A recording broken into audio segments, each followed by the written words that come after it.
Scheherazade Stories. Tonight's story is about watching and being watched. Part 1. The first time I heard my name inside the house, I thought I was imagining it. It was nearly midnight when I arrived. The road that led up the hill was narrow and unlit, the kind of road that felt longer at night than it ever did during the day. Trees leaned in from both sides, their branches brushing against each other above me, turning the sky into a dark tunnel. I told myself I was tired. That was all. The house appeared suddenly, its silhouette cutting into the darkness like something that had been waiting. 3 stories tall, old stone walls, tall windows, most of them dark. Only one light burned on the second floor. It wasn't supposed to be on. I parked the car and sat there for a moment, hands still on the steering wheel, listening to the engine tick as it cooled. The air felt heavier here, quieter, like the world had learned to hold its breath. "This is stupid," I muttered, but I stepped out anyway. The key my aunt had mailed me fit the lock perfectly. The door opened with a long, tired creak, like it hadn't been used in a while. Inside, the house smelled of dust and cold stone. Not rot, not mold, just stillness. I flicked on the light. The hallway stretched ahead, narrow and high-ceilinged, with a staircase at the end that curved out of sight. Old portraits lined the walls, faces I didn't recognize, people who looked like they belonged to a different century, staring down at me with eyes that felt too focused.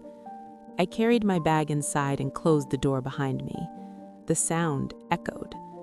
I didn't like that. The house had belonged to my Aunt Margaret.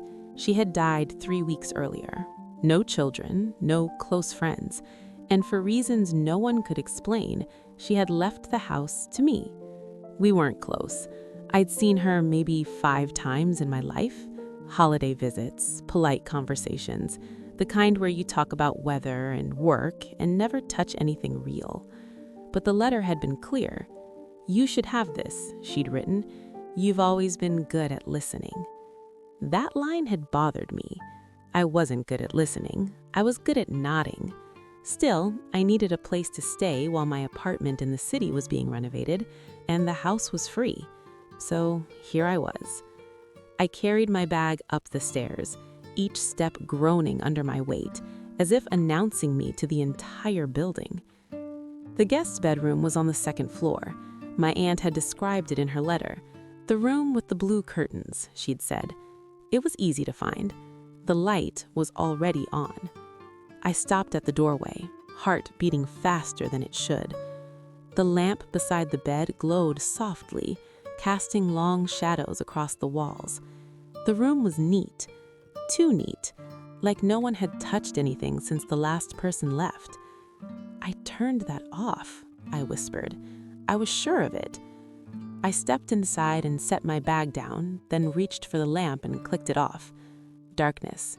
Only the faint outline of the window remained. I exhaled slowly. Old houses, bad wiring, that was all. I changed quickly, washed my face in the small bathroom down the hall, and returned to the room. When I lay down, the mattress sighed under my weight. For a long time, I stared at the ceiling. The silence pressed in. Just as I began to drift, I heard it. My name. Soft, almost careful. Daniel.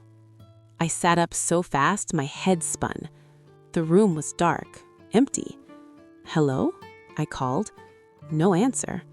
My heartbeat thundered in my ears. It must have been a dream, that half-awake state where sounds bleed into thoughts. I lay back down, forcing myself to breathe. Still, I didn't sleep much after that. The next morning, daylight made the house look less threatening. Still old, still too quiet, but less aware. I made coffee in the kitchen, exploring the ground floor as I went. The place was larger than it looked from outside. Long dining room, a sitting room with a fireplace, shelves filled with books I doubted anyone had opened in years. Everything was clean. too clean for a house that had been empty for weeks. At one point, I stopped and listened.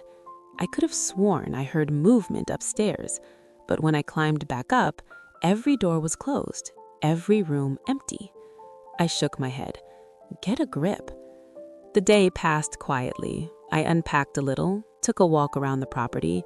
The land sloped down into a small patch of woods behind the house. From there, you could see the valley below, dotted with distant lights. No neighbors nearby. That should have comforted me. It didn't.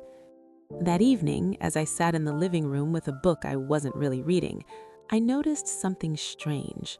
The house made patterns, not just random creaks and pops, sounds that repeated. A soft knock somewhere in the walls, a faint thud from above, then silence. 10 minutes later, the same sequence. Knock, thud, silence. I looked at my watch. 10 minutes passed, again. I closed the book. The third time it happened, I stood up. "Hello?" I called. Nothing. I followed the sound upstairs. It seemed to come from the end of the hall, near a door I hadn't opened yet. A narrow door, almost hidden between two larger realms. I frowned. I didn't remember seeing it before. I reached for the handle. It didn't open. Locked. I pressed my ear to the wood. Silence. But I couldn't shake the feeling that something on the other side was listening back. That night, I dreamed of doors. Doors that led into other doors. Corridors that shifted when I wasn't looking. Voices calling my name from rooms I couldn't find. I woke up sweating, and this time, I was sure. The whisper didn't come from the dream. It came from the hallway. "Daniel." Closer. I didn't answer. I lay there, heart racing, eyes fixed on the dark doorway of my room. The floor creaked, slowly, as if someone were walking. I grabbed my phone, turned on the flashlight, and swung my legs out of bed. The hallway was empty, but the door at the end of the hall, the narrow one, was open. I was certain it had been locked. Light spilled from inside, cold, pale light, nothing like the warm lamps in the rest of the house. Every instinct told me not to move. I moved anyway. Each step toward that door felt heavier, like the air thickened the closer I got. My flashlight beam shook slightly in my hand. Inside was a small room, bare stone walls, no furniture, no windows, just one chair in the center, and on the chair, a notebook. I stepped inside. The light vanished the moment I crossed the threshold, leaving only my flashlight cutting through the darkness. I picked up the notebook. The cover was plain. No title, no name. I opened it. On the first page, written with careful, familiar handwriting, were the words, "Daniel Carter, you finally came." My blood went cold. That was my full name. I hadn't told anyone here. I flipped the page. "You heard me last night. That means the house is ready." "Ready for what?" I whispered. The silence answered. Behind me, the door closed.